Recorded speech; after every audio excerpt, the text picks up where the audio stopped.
Kak, rekomendasi tempat di Sydney yang harus banget dikunjungi dong, Kak. Oke, yang pertama itu ada Quadrangle di University of Sydney karena bangunannya unik banget dan juga banyak turis-turis yang datang ke situ untuk foto-foto.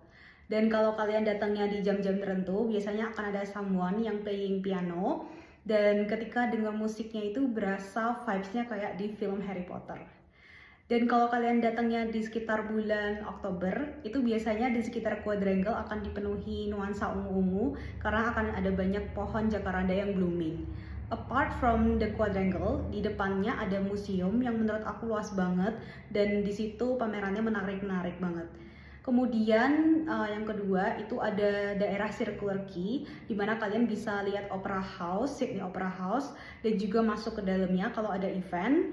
Dan kalian juga bisa naik ferry ke Manly Beach atau ke Luna Park dan mengitari kayak Harbour Bridge.